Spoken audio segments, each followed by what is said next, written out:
Cuña, damos la bienvenida al doctor Diego Fernando Velasco, doctor y maestro en Humanidades y licenciado en Filosofía, docente universitario, miembro de la Asociación Mexicana de Investigación y Docencia Transdisciplinaria y de la Red Internacional en Salud Comunitaria y Salud Intercultural, misma en la que preside su Comité de Ética en Investigación, investigadora en el campo de la teoría crítica y filosofía social, bioética y justicia sanitaria y educación ambiental. Bienvenido, doctor Velasco. Hola a todos, muchas gracias por la invitación. Quisiera comenzar agradeciendo justamente eso, la invitación a las instituciones organizadoras y a todos los involucrados en la organización y además comenzar también felicitando a todos los colegas que me han antecedido en su participación porque he encontrado bastantes reflexiones sumamente estimulantes para continuar pensando esto que estamos trabajando el día de hoy. Voy a comenzar a compartir mi pantalla para proyectar mis diapositivas. Creo que ya se deberían ver, ¿verdad? Sí se ve, doctor, gracias. Perfecto, gracias. Bueno, pues yo llamé a esta participación Desafíos para la Bioética Crítica Latinoamericana. Creo que he encontrado en las participaciones de todos mis colegas bastantes coincidencias con las que aquí vamos a poder ir discutiendo. Lo que trato es de reconstruir algunos momentos del diálogo necesario entre la ética y la investigación y así poder determinar algunas exigencias que imperan hoy en esta relación entre ética e investigación y delimitar los desafíos que la urgencia que ha provocado la pandemia por COVID-19 han impuesto a la investigación en general, así como los riesgos de caer en lo que con Alfred Hofe llamo una ética de la exculpación en casos como la inclusión o exclusión de minorías étnicas y raciales en estudios de infección humana controlada.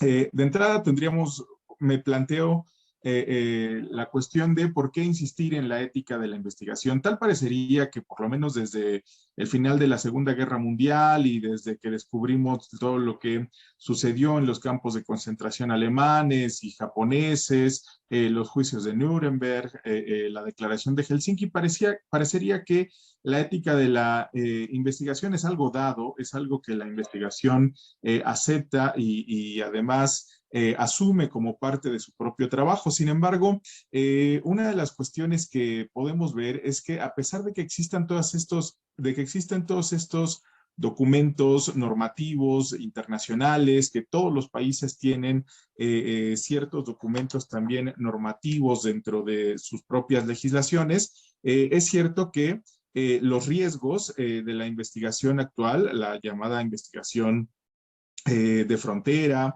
o la llamada investigación de emergencia, como en el caso de las vacunas para la COVID-19, tienen hoy riesgos mucho mayores que los que se corrían previamente. Por lo tanto, además, hoy hay una suerte de confianza quizás sobreestimada sobre los resultados de la investigación científica.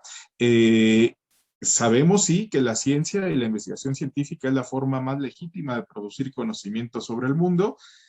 Sin embargo, se olvida en ocasiones que la investigación no solamente debe ser racional, sino que requiere de una razonabilidad, es decir, que esa razón pase por una suerte de tamiz de la prudencia y de la prudencia ética.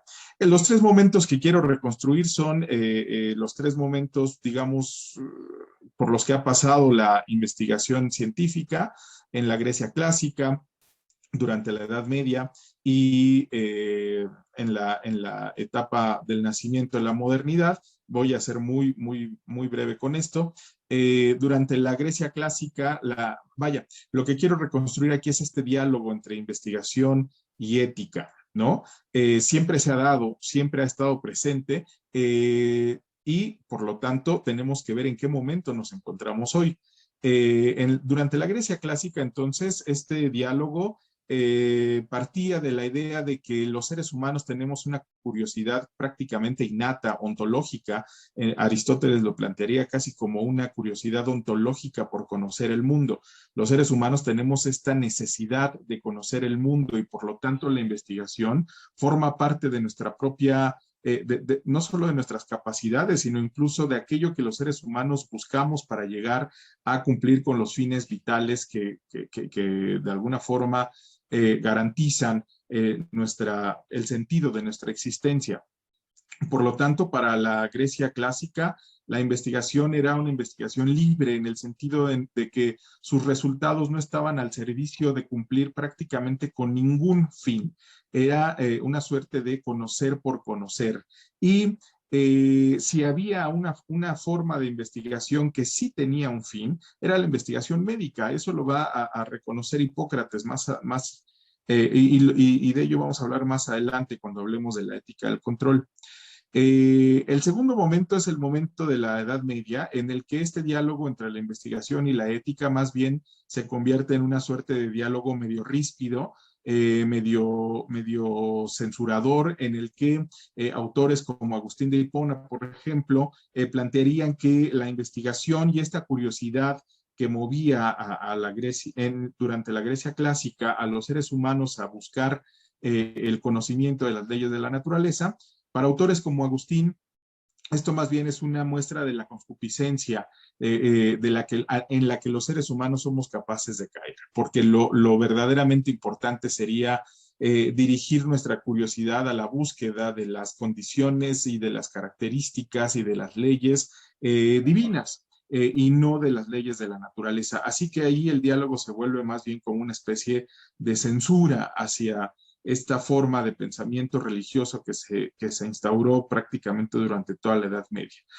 Francis Bacon, con su Novum Organum, plantea más bien o replantea esta idea de la emancipación intelectual y además comienza a exigir pruebas legítimas a la investigación.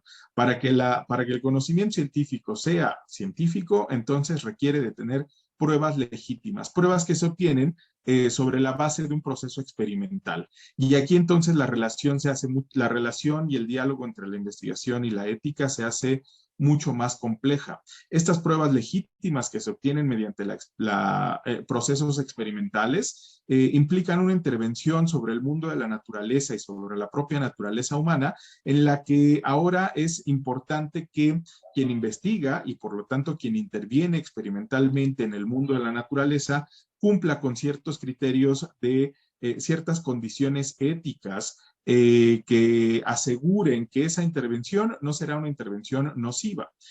Sobre todo además porque esta emancipación intelectual que plantea Francis Bacon lo que propone es que la libertad para la investigación ya no es ahora esa libertad que planteaba Aristóteles, como yo les decía, que es la libertad de no depender o de no servir a ningún fin específico, sino que al contrario, para Bacon, la ciencia sí sirve a un fin específico, que es el beneficio humano, es una ciencia humanitarista,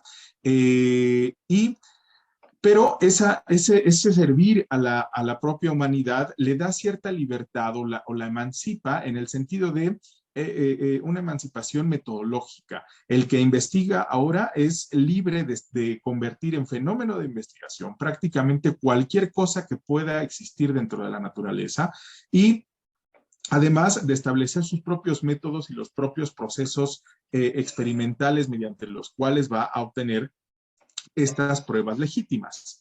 Esto nos da lugar, pues, a dos tipos de investigación. Por una parte, la investigación del saber por el saber, que es la investigación que desarrollaría la Grecia clásica, ¿no? Por eso el enorme éxito que tuvo y los enormes logros que tuvo la investigación en la Grecia clásica en términos filosóficos, ¿no? En términos de conocimiento de los astros, etcétera.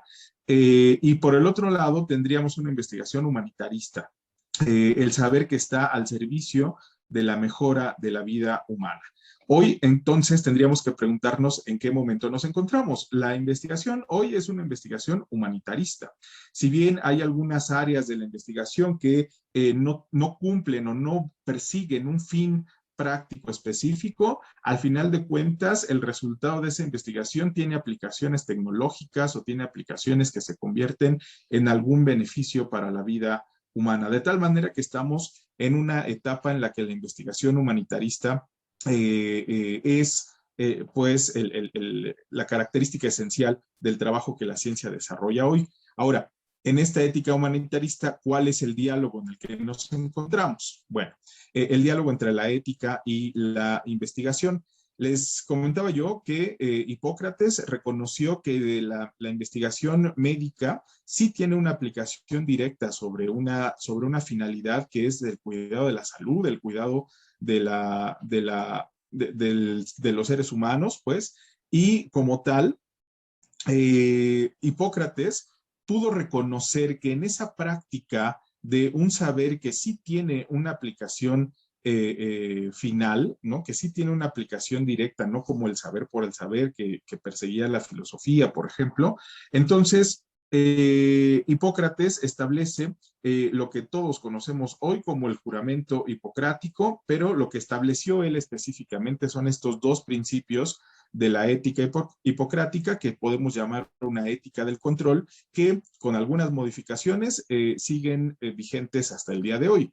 El primero de estos principios es el bienestar del paciente como ley suprema, salus egroti suprema lex, y la prohibición de dañar, ¿no? Nil nocere.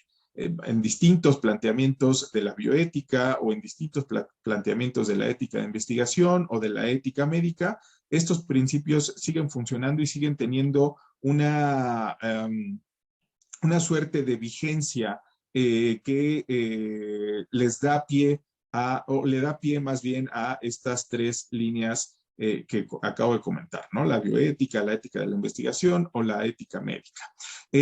Una ética del control, entonces, lo que hace es establecer ciertos principios que funcionan no como un límite a esa libertad de la que la investigación goza, sino más bien como el reconocimiento de que el investigador tiene que ser responsable de sus acciones e intervenciones experimentales en el mundo y los riesgos que con estas acciones e intervenciones introducen, además de la razonabilidad para identificar esos riesgos y controlar sus acciones de forma responsable. Eso es lo que entenderíamos como una ética del control y es lo que además de alguna forma se ha mantenido vigente durante todos estos siglos y como yo les decía, ustedes podrán reconocer que con algunas modificaciones siguen vigentes también estos principios de la ética del control en distintos planteamientos de la bioética, de la ética médica y de la ética en investigación. Sin embargo, la época, los cambios epocales, los cambios de época, los cambios culturales van de alguna manera modificando la jerarquía valorativa y esta responsabilidad a la que apela la ética del control se ha ido modificando y se ha ido, digamos, debilitando debido a que, dado que la ciencia hoy, la investigación hoy nos ofrece una suerte de respuesta prácticamente a cualquier problema que la humanidad padezca, entonces parecería que prácticamente cualquier acción de la ética, perdón, cualquier acción de la investigación y de las ciencias tendría que ser de alguna forma justificada en términos morales también. Eso ha llevado a que la ética del control se convierta en una ética de la exculpación. Ya lo mencionaban hace un momento algunos de mis colegas antecesores desde desde la primera ponencia, ¿no? Cuando de pronto se considera que la dimensión ética de la investigación se cumple y se concluye con el consentimiento informado y con la traducción del consentimiento informado, si es que se está trabajando con algunas comunidades o con individuos que no hablan el idioma específico del equipo de investigación, es entonces cuando nosotros estamos cayendo en esta ética de la exculpación. Es decir, estamos considerando que los criterios éticos, si bien son importantes y tienen que estar allí, no tienen una resonancia más allá que una cuestión protocolar, ¿no? Que una cuestión prácticamente operativa, como si fuera una suerte de requisito con el que hay que cumplir para que la investigación se considere éticamente viable. Cuando caemos entonces en una ética de la exculpación, la ética ya no comienza como una denuncia, sino como una exculpación. Y la ética entonces se exculpa en estas 5 ocasiones. Siempre que los experimentos se lleven a cabo en pequeña escala, siempre que afecten a materia sin vida, o en algunos casos en que las afectaciones sean a materia viva, pero no humana, es decir, hablamos de la investigación con animales. El tercer caso, siempre que las modificaciones que la investigación cause en la naturaleza estén correctamente estimadas y parezca que no, junto con el punto 4, que no causan daños significativos y además que esos posibles daños que se generen puedan ser reversibles. Parecería que si se cumple con estos 5 puntos, aunque haya riesgos, aunque haya daños, la investigación puede exculparse en términos morales porque en realidad lo que se persigue o el fin que se persigue con esa investigación es más importante. Esta ética de la exculpación toma una relevancia sumamente importante en el momento en el que nos encontramos y respecto al tema en el que centramos la discusión de este foro. La investigación que se ha realizado para conseguir tener una vacuna o vacunas que permitan frenar el avance de la pandemia y de esta enfermedad del COVID-19, parece que es, o más bien, no parece, es sumamente importante, pero parecería que esa importancia mayor permite irle dando vuelta a algunos criterios éticos que nos van cada vez más acercando a esta ética de la exculpación. Y por otro lado, además, el hecho de que ya se ha aquí comentado en repetidas ocasiones de la exclusión o de la discriminación o de la marginación que los pueblos indígenas, que las minorías étnicas sufren una vez que esta investigación comienza a llevarse a cabo. Ahí lo que yo identifiqué es que justamente caer en esta ética de la exculpación nos hace caer en una suerte de paradoja ética, no tanto de un dilema, sino una paradoja que voy a explicar a continuación.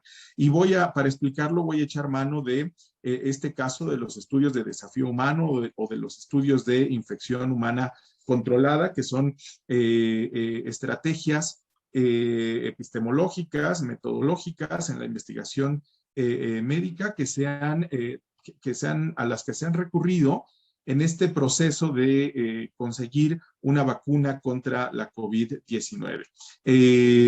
¿Cuál es la intención de estos estudios de infección humana controlada? Ganarle tiempo al tiempo y acelerar el proceso de pruebas por las que tienen que pasar estas vacunas para ser aprobadas y para poder ser aplicadas.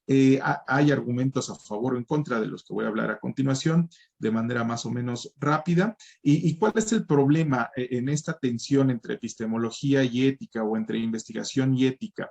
Estos estudios proponen son estudios clínicos que proponen exponer deliberadamente, porque así está diseñado el protocolo, a los participantes voluntarios a un patógeno infeccioso luego de haber sido inmunizados con una vacuna experimental. En términos más o menos concretos, se busca gente sana para ser inmunizados y luego ser expuestos al agente patógeno, ¿no? En este caso, al SARS-CoV-2. Hay algunos argumentos a favor y algunos argumentos en contra. Aquí puse esta tabla en donde los trato de explicar de manera muy sucinta. Voy a hablar primero de los argumentos a favor, ¿no? Por medio de los estudios de desafío humano se pueden acelerar los procesos de prueba para obtener estas vacunas, se disminuyen los costos para la producción de las vacunas también, se tiene la ventaja de contar con un entorno controlado a partir del cual se puedan conocer mejor cuáles son los beneficios de esos vectores. Se necesita una menor cantidad de participantes porque se parte de que hay una menor influencia externa en contra del estudio. Hay algunos argumentos también excepcionalistas que han planteado personajes sumamente, con nombres que resuenan bastante en el mundo de la bioética, como por ejemplo Peter Singer, que plantean que a enfermedades extraordinarias, soluciones extraordinarias, es decir, dado que la situación pandémica ha producido pues una situación extraordinaria, entonces se le tiene que dar una solución extraordinaria, una cierta idea de altruismo, es decir, que quienes se proponen de manera voluntaria para participar de estos estudios de desafío humano, entonces están de alguna manera prestando su propia integridad física, su propia integridad en salud, de manera altruista para beneficiar y para poder avanzar, para beneficio de la sociedad y para poder avanzar en conseguir una solución a la pandemia. Eh, Argumentos utilitaristas sobre el valor social, es decir, argumentos que afirman que a mayor cantidad de personas beneficiadas por los resultados de estos estudios y menor cantidad de personas dañadas, entonces parecería de forma utilitarista que los estudios están justificados, y el llamado argumento endémico.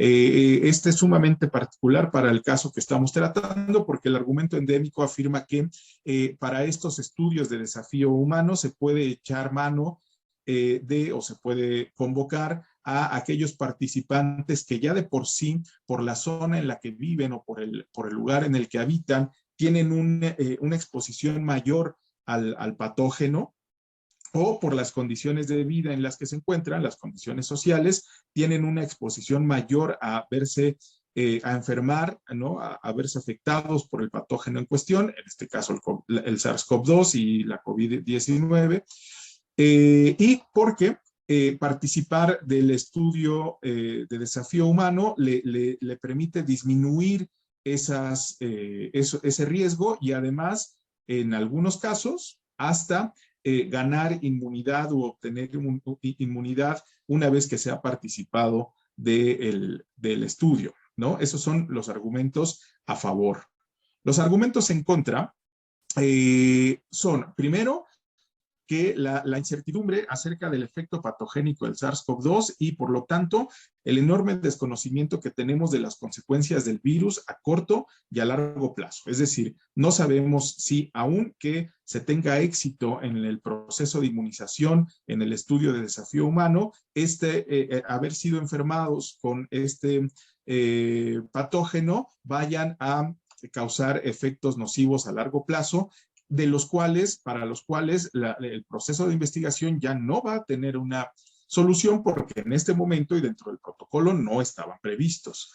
El segundo argumento en contra es que estos estudios de desafío humano buscan voluntarios sanos, y la práctica común para lograr esto es ofrecer una remuneración económica, de tal forma que es muy probable que quienes se acerquen de manera más frecuente a ofrecerse como voluntarios en estos estudios sean personas que ya de por sí tienen una situación económica comprometida, que forman parte de un estrato social desfavorecido en términos económicos, y que al mismo tiempo, la mayor parte de las ocasiones, son personas que pertenecen a algún grupo étnico en particular o alguna minoría étnica en particular, o alguna minoría racial en particular, ¿no? Lo cual entonces genera problemas de justicia social.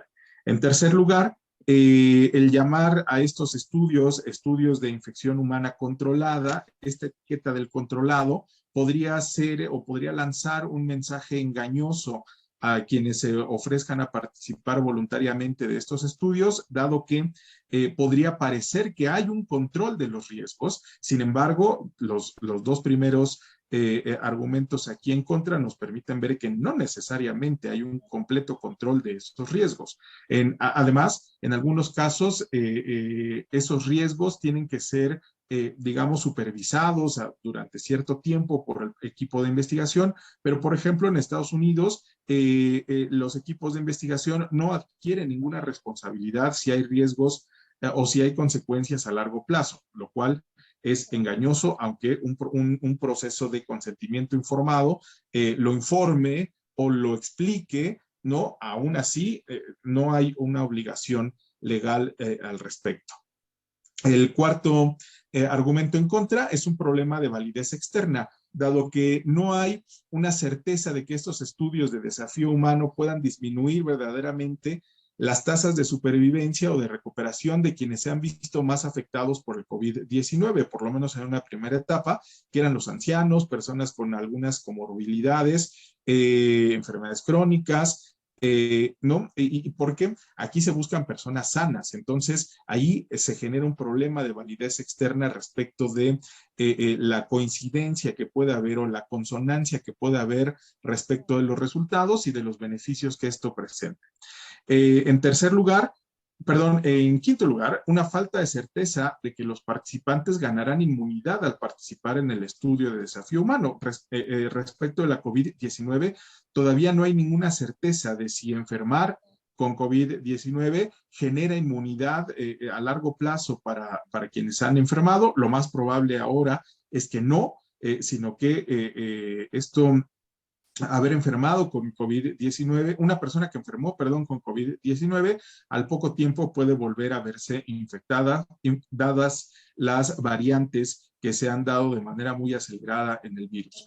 Y por último, hay una violación del principio ético de la prioridad del individuo. Podría parecer que al intentar favorecer al grueso de la comunidad, entonces se está menospreciando al individuo, es decir, podemos sacrificar unos cuantos individuos a costa del beneficio de la comunidad o un beneficio de una cantidad mayor de individuos. Y eso es un principio ético de investigación, un principio que funciona también para la bioética y para la ética médica y que está vigente y que funciona desde por lo menos la ética del control planteada por Hipócrates, ¿no? Si nosotros tenemos entonces, ponemos en una balanza estos argumentos a favor y en contra de los estudios de desafío humano, todo parece indicar que estos estudios no tienen una base argumentativa suficiente para poder afirmar que son moralmente aceptables. Parece todo lo contrario. Parece que este tipo de estudios e incluso la situación en la que se están dando, es decir, este momento crítico de la pandemia en el que se están dando estos estudios de desafío humano, no justifica moralmente, la propia realización de estos estudios, porque tal parecería entonces que toda la construcción ética de investigación que se ha generado, por lo menos desde la Segunda Guerra Mundial hasta acá, o como lo acabo de exponer, este diálogo que se ha producido desde la antigüedad hasta el día de hoy, se puede todo completo, toda esa construcción ética, valorativa, axiológica, incluso de deberes, ¿no? Deontológica, se puede poner en duda o se puede cuestionar o se puede excepcionar en momentos específicos como este. Y eso entonces daría al traste, ¿no? Con todos estos esfuerzos que la humanidad ha ido generando para producirlos, cosa que ya comienza a anunciar esta paradoja, ¿no? Si nos esforzamos por producir estas construcciones éticas, valorativas, para al final decir en algunos momentos críticos específicos, ok, vamos a hacer excepción de ellas y entonces vamos a actuar como si no existieran o como si las pudiéramos obviar, entonces pierde sentido que siguiésemos hablando de todo esto, ¿no? Sin embargo, si algo ha mantenido a la civilización humana a flote es prácticamente que en algún momento terminamos por reconocer que esas construcciones axiológicas y ontológicas son importantes y que le dan al ser humano una suerte de segunda naturaleza, ¿no? Que no somos solo racionalidad, perdón, sino también razonabilidad, como yo les decía antes. Es decir, que todo el tiempo estamos requiriendo de una dimensión prudencial que nos diga hasta dónde es correcto nuestro actuar y a partir de dónde nuestro actuar ya no es éticamente correcto. Así que esta paradoja que yo les digo, que yo les comento, que identifico aquí, es acerca de la exclusión de las minorías raciales y de las minorías étnicas respecto de estudios clínicos, ¿no? Pero su aceptación por la inclusión en estudios de desafío humano. Es decir, Cuando se trata de estudios clínicos, cuando se trata de considerar las características esenciales de los pueblos indígenas, de las minorías étnicas, de las minorías raciales, para incluirlos dentro de una construcción de investigación que nos permita asegurar que los resultados de esa investigación van a ser realmente universalizables, entonces se asume que su inclusión plantea dificultades epistemológicas o dificultades metodológicas, como ya, por ejemplo, se ha hablado aquí, como la dificultad para reclutar a estos participantes de investigación, el costo de reclutarlos, incluso la necesidad de pensar en diferencias fisiológicas entre miembros de algunas minorías étnicas y raciales y, digamos, el resto de la población blanca, por decirlo así, caucásica, ¿no? Además, no se reconocen las necesidades específicas de estas comunidades y ello extiende la marginación de estas comunidades respecto del sistema sanitario de las naciones en las que nosotros nos podamos ubicar, ¿no? Hemos hablado de Perú, de Brasil, aquí en México por lo menos se reconoce la existencia de 62 pueblos indígenas más algunas variantes que pueden existir, ¿no? Lo que hace un número prácticamente inconmensurable de comunidades indígenas.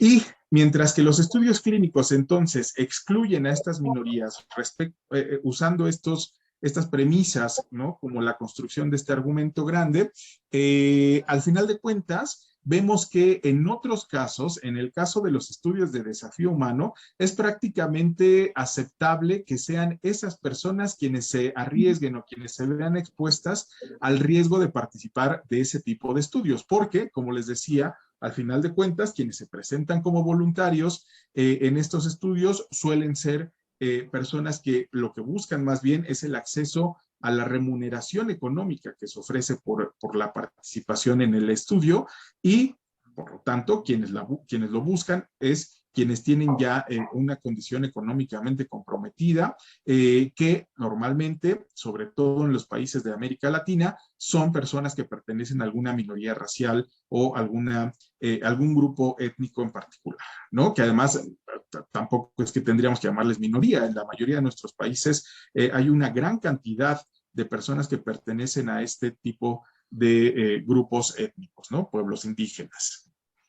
Ante esto, entonces, lo que veo es que tenemos que preguntarnos si los criterios bioéticos, los criterios de ética de investigación que hasta hoy se han desarrollado, nos permiten dar una solución a este tipo de problemáticas paradójicas, ¿no? A este tipo de paradojas, perdón. En realidad, lo que planteo es que el enorme reto es que en América Latina se tiene que generar una bioética crítica que resulte de una indignación que se cause por aquellos casos de investigaciones que, ya sea por un mal cálculo de riesgos o por la ignorancia de estos mismos riesgos, dañan la vida humana, ya sea individual o de grupos, dañan a la naturaleza y con ello la posibilidad de una relación dialógica fluida entre la ética y la investigación. Generalmente los estudios que han caído a partir de esta ética de la exculpación que yo les mencionaba hace un momento, que yo describí, y que han causado este tipo de daños a la vida, son estudios que sí tienen una finalidad humanitarista, es decir, se busca un beneficio humano, pero no se reconoce a la humanidad como todos los que formamos parte de nuestras sociedades. Siempre hay algunos grupos que suelen ser menospreciados dentro de estas sociedades y suelen ser entonces quienes pertenecen a estos grupos étnicos o grupos indígenas en las sociedades latinoamericanas, ¿no? Sobre todo, además, creo que la bioética crítica tiene que ser una respuesta a estas éticas exculpatorias que se han producido y que incluyen o excluyen a beneficio de razones que no van en consonancia con una investigación humanitarista realmente, sino una investigación que no es libre, ni en el sentido de Bacon, ni en el sentido de Aristóteles, sino que es una investigación que obedece a intereses externos a la propia investigación y que normalmente son investigaciones que obedecen a fines económicos y a fines mercantiles. Y la vacunación, la producción de vacunas para la COVID-19 creo que es un enorme ejemplo de esto.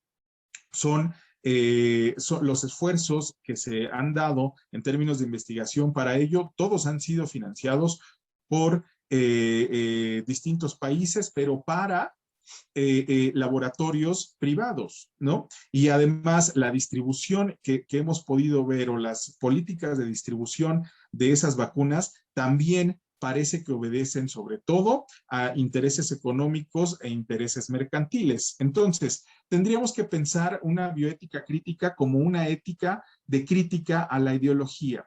De entrada, una ética que critique las ilusiones y las expectativas sobre la investigación. Es decir, es cierto que la ciencia es la forma más legítima de producir conocimiento hoy, pero ni es la única ni va a resolver todos los problemas que a la humanidad se le presente. La propia investigación tiene que ir reconociendo sus límites para poderse enfrentar a aquellos riesgos y aquellas consecuencias que no puede manejar en ciertos procesos. También tiene que enfermo después. Creo que ahí se abrió algún micro. Contra la ética, esta ética crítica tendría que ser una ética que vaya contra la ibris del investigador. Es decir, la ibris es este término que se utilizaba en el teatro griego, por ejemplo, para demostrar que hay algunos personajes que exceden sus propias capacidades a tal grado que terminan cayendo en una situación trágica. El propio investigador que no reconoce sus límites puede terminar cayendo en esa trampa, en trampas epistemológicas, o más bien en atajos epistemológicos o en trampas éticas que terminen causando situaciones trágicas, ¿no? Y sobre todo, el reto de la ética crítica como crítica a la ideología es encontrar una ética que no limite la libertad de la investigación, pero que a su vez sí introduzca una dimensión prudencial en el proceso de investigación. Y para ello, entonces, podríamos pensar en una ética del riesgo, ¿no? Asumir de entrada que la intervención sobre la naturaleza que produce la investigación actual tiene consecuencias irreversibles. Esto da lugar a una nueva situación. Hay que evaluar el riesgo para emprender una investigación sustancial del riesgo y generar un patrón ético acorde a esos riesgos, a los riesgos que la investigación hoy produce. El proceder, de manera muy esquemática, puede ser muy sencillo. Primero, preguntarnos qué tipo de peligros amenazan a partir de las experimentaciones o de los estudios que intento plantear. Segundo, reflexionar si estos peligros son desconocidos, inquietantes y se pueden convertir en riesgos conocidos y apreciables, es decir, que puedan ser controlables. Y por lo tanto, el punto 3, domesticar estos riesgos, hacerlos manejables en términos epistémicos y protocolarios y metodológicos, tomando las precauciones de seguridad biológica y física que requieran. El punto 4, considerar el precio de hacer manejables estos riesgos, y aquí por precio nos referimos a costos personales, sociales, culturales e incluso estéticos. Ya el doctor de Oliveira hace un momento citaba a Nietzsche, ¿no? Y decía, bueno, lo que pasa es que la ética tiene criterios estéticos también. 5, no olvidar nunca que estos riesgos que estamos dispuestos a correr nunca son ahistóricos, siempre dependen de la cultura. Y ahí volvemos a caer en esta paradoja de decir, bueno, tan dependen de la cultura que por una parte los estudios clínicos excluyen a estos participantes, excluyen como participantes, a ciertos grupos raciales y minorías étnicas, pero sí están dispuestos a incluirlos en los estudios de desafío humano que implican un riesgo mucho mayor y que implican un riesgo que hay otra parte de las sociedades que no están dispuestas a correr, y sobre todo además que parece que la propia comunidad de investigación, la propia comunidad científica no está dispuesta a hacer que la otra parte de la sociedad corra esos riesgos. Y ahí es entonces cuando esa ética de la exculpación nos está llevando a situaciones sumamente paradójicas, ¿no? De tal manera que habría que apelar a cierta responsabilidad social. Una responsabilidad social, perdón, del investigador que asuma una ética del riesgo, una responsabilidad social de la comunidad de investigación que asuma también que esta ética del riesgo es necesaria para poder vincular su investigación con el ámbito social en el que intenta ser, en el que pretende ser aplicada, y una responsabilidad social legislativa que implique que todas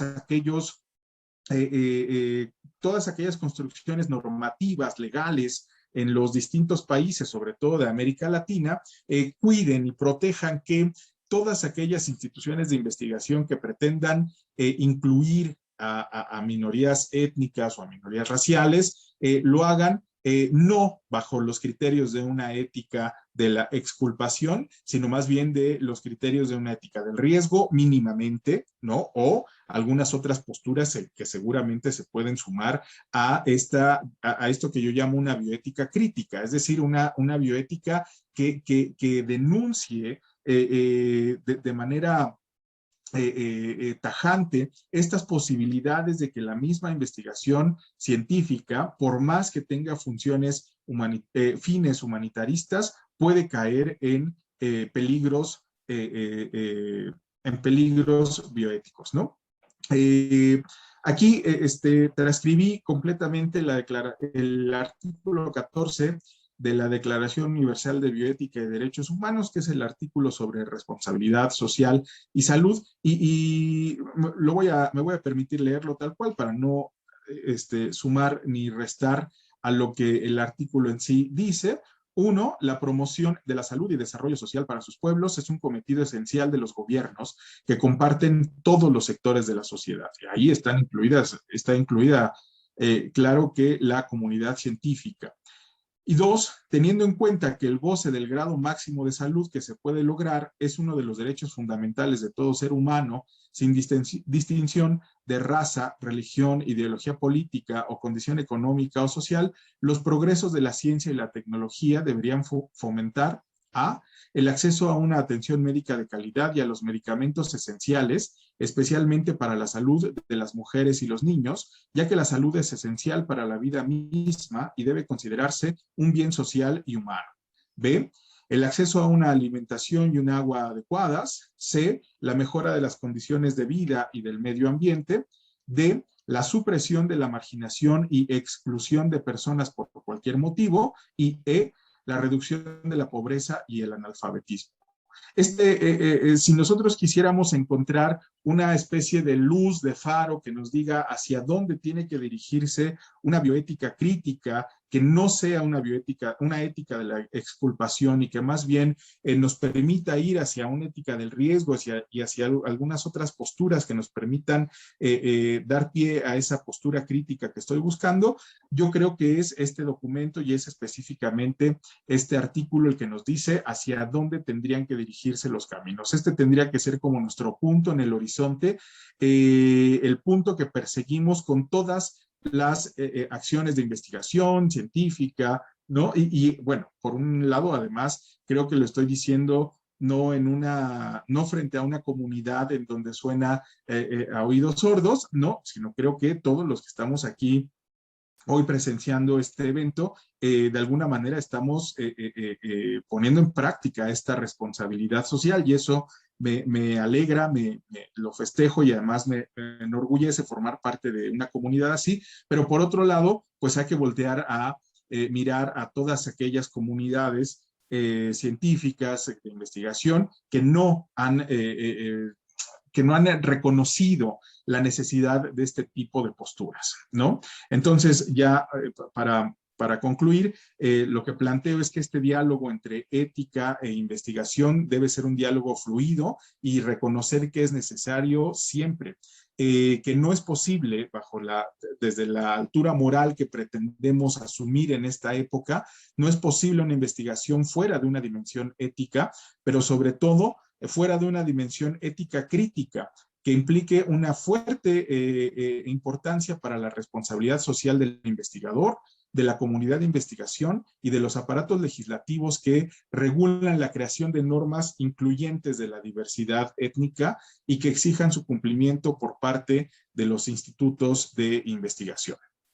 Eso es un poco el resultado de esta reflexión que yo realizo más bien desde la perspectiva de una bioética filosófica y que planteo esta necesidad de una bioética crítica que resuene pues en una ética médica y en una ética de investigación respecto de problemas como los que ahora hemos estado presentando, ¿no? Como los que ahora hemos estado reflexionando. Muchas gracias a todos y pues aquí continuamos.